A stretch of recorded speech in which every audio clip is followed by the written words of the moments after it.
नमस्कार साथियों, कैसे हैं आप सब। आशा करता हूँ स्वस्थ होंगे, मस्त होंगे।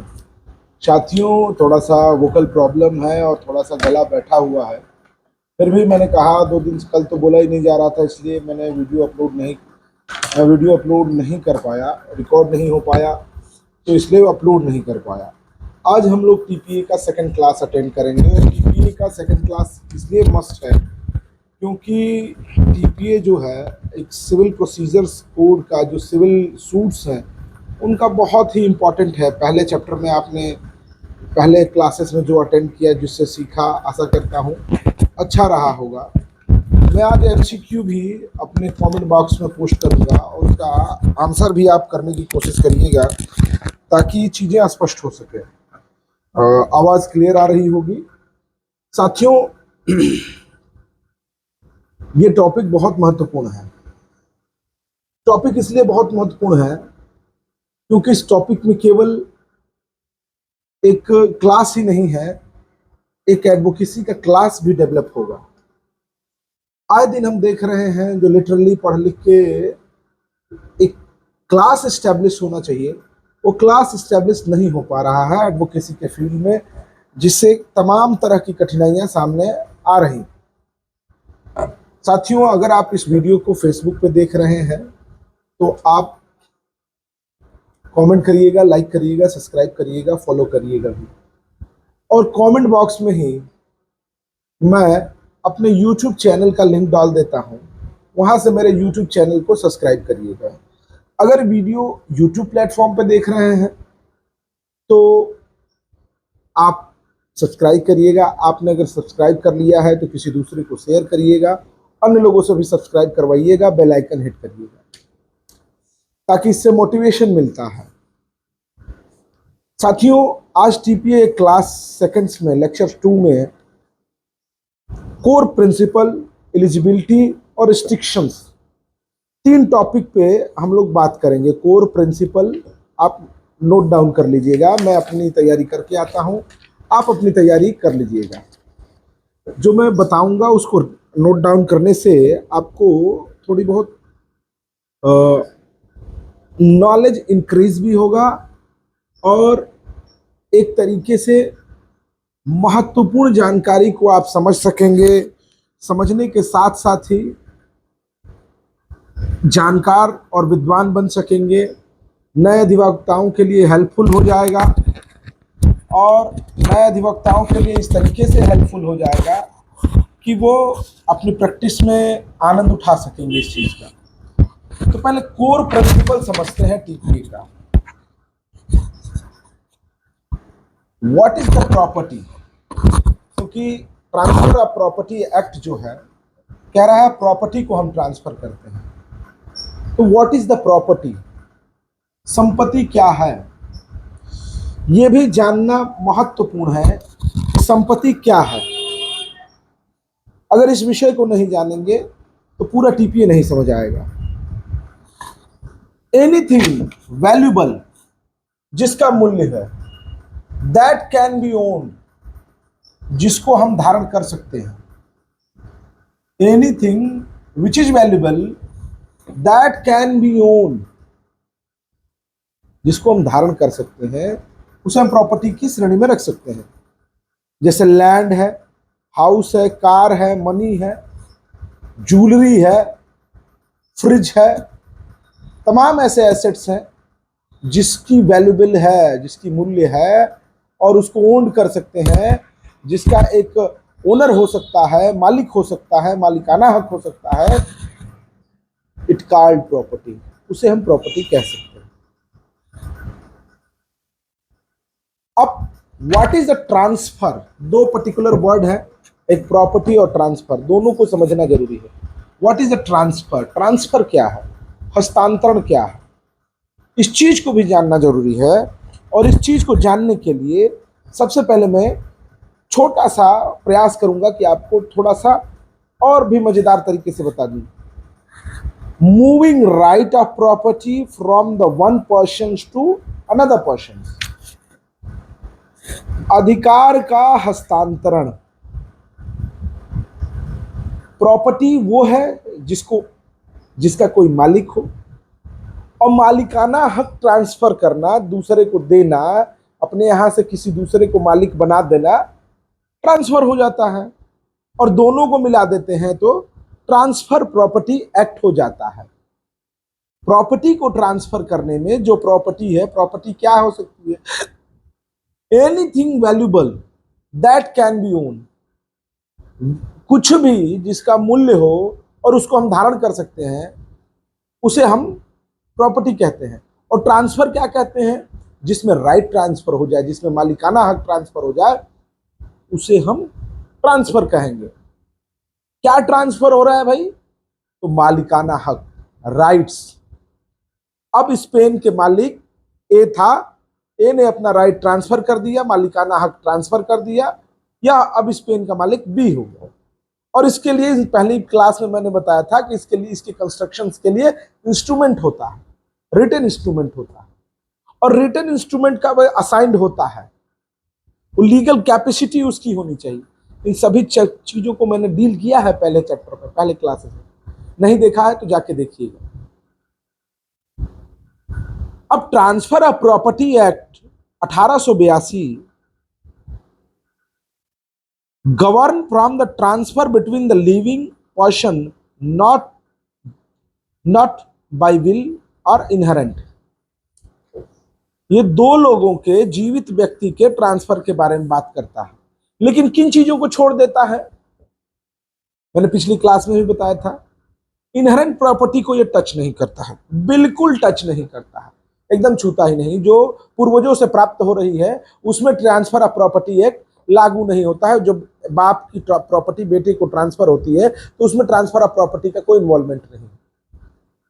अगर अपनी इच्छा से मैंने यह पेन अपनी मृत्यु के बाद किसी को विल कर दी है कि मेरे मरने के बाद यह पेन फला व्यक्ति की हो जाएगी, तो उस ट्रांसफर में भी, उस मोड ऑफ ट्रांसफर में भी ट्रांसफर ऑफ प्रॉपर्टी का, ट्रांसफर ऑफ प्रॉपर्टी एक्ट का इन्वॉल्वमेंट नहीं होता। Define how can transfer of property, कैसे डिफाइन करेंगे हम? How can transfer of property? मैंने बताया इंस्ट्रूमेंट के माध्यम से, रिटन इंस्ट्रूमेंट के माध्यम से, सेल डीड, गिफ्ट डीड के माध्यम से हम अपने राइट्स को ट्रांसफर करते हैं। इंस्ट्रूमेंट के माध्यम से अपने क्या ट्रांसफर करते हैं? कोई ये नहीं है कि पूरी जमीन उठा के, उठेगी तो है ही नहीं, इमूवेबल प्रॉपर्टी है और उनके यहां रख देते हैं, नहीं। हम सबसे पहले अपना राइट ट्रांसफर करते हैं। अगर मूवेबल प्रॉपर्टी है तो वो उनको डिलीवर हो जाती है, इनमूवेबल प्रॉपर्टी है तो उसका राइट्स भी उसको डिलीवर हो जाता है। उसके साथ जितने बेनिफिट्स हैं, जितने लॉसेज हैं, सब उसके साथ ट्रांसफर हो जाते हैं थ्रू द इंस्ट्रूमेंट। दूसरी चीज ये है, महत्वपूर्ण है, ट्रांसफर कैसे करते हैं? क्या चीज ट्रांसफर हो सकती है? मैं टॉपिक वाइज लिखवा रहा हूं, पहले आप लिखना चाहें तो लिख लीजिएगा। Understanding difference between the type of properties, property के टाइप्स के बारे में हम लोग जान लें। Recognisation restrictions of property transfer under the act, क्या मान्यता है, क्या रिस्ट्रिक्शंस है, ट्रांसफर के लिए क्या वैलिडिटी है। इन 4 टॉपिक के इर्द गिर्द मेरा लेक्चर आज का रहेगा। सबसे पहले जाने कि how can transfer a property, how can transfer a property. यह टीपीए के सेक्शन 7 में डील किया जाता है। सेक्शन 7 में डील किया जाता है how can transfer a property. To legal transfer a property a person must, person must व्यक्ति का होना जरूरी है। इसका मतलब वह व्यक्ति जिंदा हो और व्यक्ति हो जिसके पास राइट हो और वो अपना राइट ट्रांसफर कर रहा है। To be competent contract, to be competent contract. Competent contract क्या है भाई? तो कॉन्ट्रैक्ट एक्ट के सेक्शन 10 को पढ़ लेते हैं। साउंड माइंड में होना चाहिए, मेजर होना चाहिए, कोअर्शन नहीं होना चाहिए, कोई फोर्स इन्वॉल्व नहीं होना चाहिए, मैनिपुलेशन नहीं होना चाहिए, उसको मिसचीफ नहीं किया जाना चाहिए। तो ये कॉम्पिटेंट कॉन्ट्रैक्ट स्टैब्लिश करने के लिए जो नाम्स हमारे कॉन्ट्रैक्ट एक्ट में डील किए गए हैं वो होना, वो इंग्रेडिएंट जो सेक्शन 10 में है, सेक्शन 10 से लेके आप पूरे 22 तक पढ़ेंगे तो मिलेगा आपको क्या कॉम्पिटेंट कॉन्ट्रैक्ट होने के लिए क्या इंग्रेडिएंट है। तो वो इंग्रेडिएंट इसमें इन्वॉल्व होने चाहिए। बी द ओनर और अथराइज्ड होल्डर ट्रांसफरेबल राइट, जब आप मालिक हो, ऑथराइज्ड हो, उसके ओनर हो और वो राइट ट्रांसफर होने लायक है। अगर पद्म विभूषण मुझे मिला है तो मैं वो ट्रांसफर नहीं कर सकता हूं आपको, वो बिल्कुल ट्रांसफर नहीं हो सकता क्योंकि उसका ट्रांसफरेबल राइट नहीं है। ऐसे राइट्स आप किसी को नहीं ट्रांसफर कर सकते हैं जो ट्रांसफर के मोड में नहीं आता। तो किस तरीके के ट्रांसफर मोड में आते हैं, कौन से ट्रांसफर होने लायक रीजनेबल ट्रांसफर राइट है, ट्रांसफरेबल राइट जो है रीजनेबल हो, जिसको ट्रांसफर कर सकते हैं, तब तो हम उस चीज को ट्रांसफर ऑफ प्रॉपर्टी एक्ट में गवर्न करेंगे और उसको इस मोड में एक्सिक्यूट करेंगे। एग्जाम्पल के लिए मैं बता दूं, मैंने लिखा भी है, मैं एक एक चीज लिख के पढ़ता भी हूं।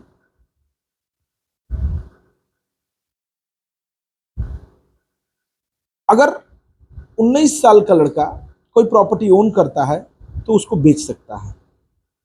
रवि 19 साल का है और वो अपनी कार मीना को बेचना चाहता है तो कार उसके नाम से रजिस्टर होनी चाहिए, वो 18 साल का होना चाहिए, पागल नहीं होना चाहिए, उसकी बंदूक के नोट, मीना उसको बंदूक के नोट पर ट्रांसफर नहीं करा रही है, या उसके साथ कोई मिसचीफ, कुछ धोखा धोखड़ी, उसको मिस इंटरप्रिटेशन या मिसलीड करके उससे ट्रांसफर न कराया जा रहा हो, या गलत बातें रख के उससे ट्रांसफर न कराया जा रहा हो, ये चीजें उसमें इन्वॉल्व होनी चाहिए।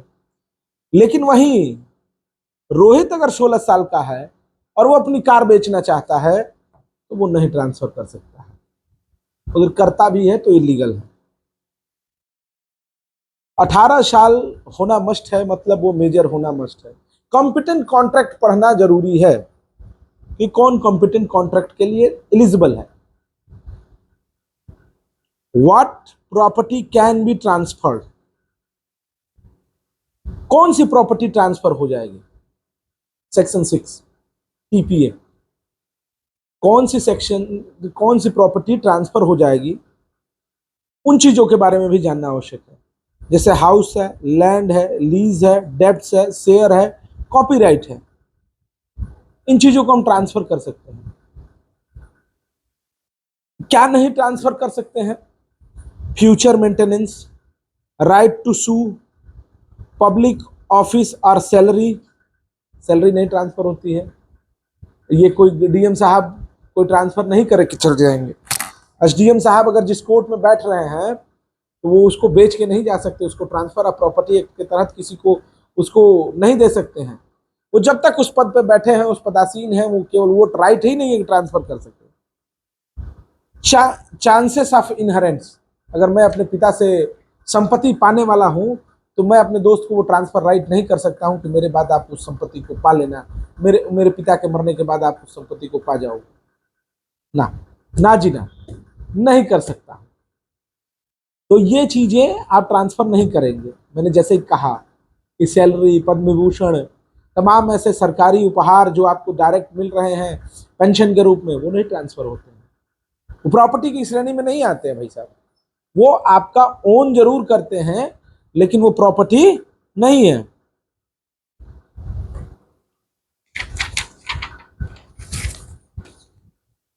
Type of transfer under this act, कितने टाइप के ट्रांसफर रिकॉग्नाइज्ड हैं, कौन कौन से चीजों को ट्रांसफर, कौन कौन से ट्रांसफर के मोड टीपीए में रिकॉग्नाइज्ड हैं। ये क्वेश्चन जरूर दिमाग में आ रहा हो तो फिर क्या क्या इसमें मान्यता प्राप्त है भाई। तो पहला सेल है, सेल के लिए 54 पढ़ेंगे, सेक्शन 54 मैं पढ़ाऊंगा आगे क्लासेस में, आप देखेंगे। गिफ्ट है 122 में, एक्सचेंज है 118 में, लीज है 105 में और मॉर्गेज है 58 में। ये जो है ट्रांसफर रिकॉग्नाइज्ड है। इस तरह के ट्रांसफर, इस तरह के राइट्स आप ट्रांसफर इन मोड से आप कर सकते हैं। क्या, मैं फिर से दोहरा देता हूं, sale, gift, exchange, lease, mortgage, ये चीजें आप कर सकते हैं, ट्रांसफर कर सकते हैं। किसका करेंगे, मैंने इसके पहले बताया। कौन सी प्रॉपर्टी नहीं कर सकते, future maintenance, right to sue, public office और सैलरीज, चांसेस ऑफ इनहेरेंस। जो अगर वंशानुगत कोई संपत्ति हमको मिलने वाली है और मिली नहीं है तो उसको हम ट्रांसफर नहीं कर सकते। इंपॉर्टेंट रिस्ट्रिक्शंस क्या है, ए कंडीशन रिस्ट्रिक्शन,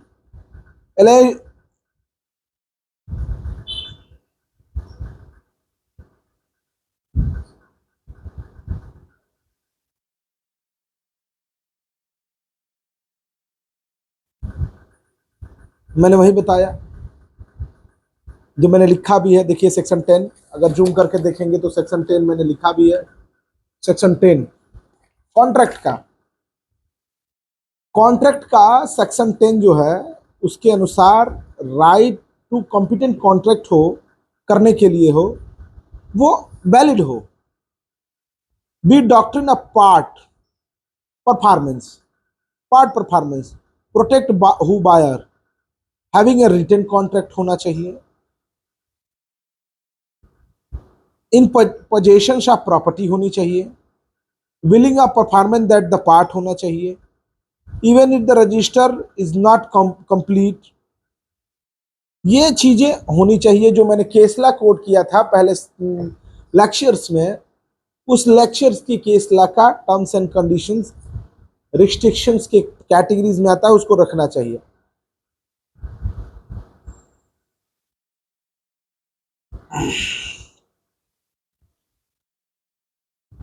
तो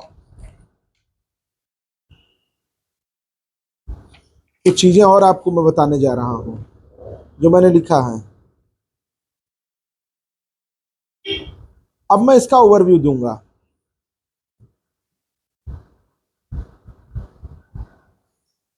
ट्रांसफर ऑफ प्रॉपर्टी एक्ट में कौन सी प्रॉपर्टी ट्रांसफर हो सकती है और कौन सी प्रॉपर्टी ट्रांसफर नहीं हो सकती। प्रॉपर्टी जिसे हम कहते हैं वो तो ट्रांसफर होगी, लेकिन इनहेरेंट चांसेस जो हैं, मेरे दादाजी की प्रॉपर्टी मुझे मिलेगी, मेरे दादाजी मरेंगे तो वो चीजें ट्रांसफर नहीं कर सकते आप। कोई पद्म विभूषण मिला है, किसी तरह के सम्मान मिला है, आप सरकारी एम्प्लॉई हैं तो अपनी सैलरी ट्रांसफर नहीं कर सकते। सरकारी ऑफिस में आप कहीं बड़े बाबू हैं, अफसर हैं, तो उस ऑफिस को आप नहीं ट्रांसफर कर सकते, ना किसी को गिफ्ट दे सकते हैं, सेल दे सकते हैं, एक्सचेंज, ये बदला बदली भी नहीं कर सकते। तो मेनली इसमें राइट ट्रांसफर होता है, और राइट जो हम ओन करते हो वो ट्रांसफर कर सकते हैं। एक कॉम्पिटेंट कॉन्ट्रैक्ट करने के लिए सेक्शन 10 में जो इंग्रेडिएंट है 10 से लेके 25 तक, वो इंग्रेडिएंट उस कॉन्ट्रैक्ट को बार्ड करते हैं, उस कॉन्ट्रैक्ट उस चीज से इन्फ्लुएंस्ड है, और वो कॉन्ट्रैक्ट होने चाहिए। अब क्वेश्चन एक आता है, मैंने क्वेश्चन फार्मुलेट किया है, क्वेश्चन फार्मुलेट किया है, who among the following the competent to transfer property under this transfer property act. अब मैं ऑप्शन इसके लिए दे रहा हूं, a minor owning a bike, a person sound mind and above to 18 years, a lenient person, a person who the right the over property। कौन कर सकता है, ये 18 साल का हो और उसे कॉम्पिटेंट राइट हो। Which of the following can not be transfer under the section 6, lease of building, right to future maintenance, ownership of the house, copyright of the book.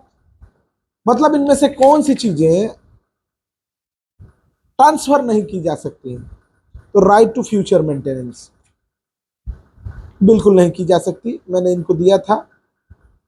और इसी तरह के क्वेश्चंस मैं कमेंट बॉक्स में डाल दे रहा हूं, आप कमेंट में टिक लगाइएगा। आपसे अनुरोध है कि लेक्चर थर्ड बहुत जल्दी आएगा।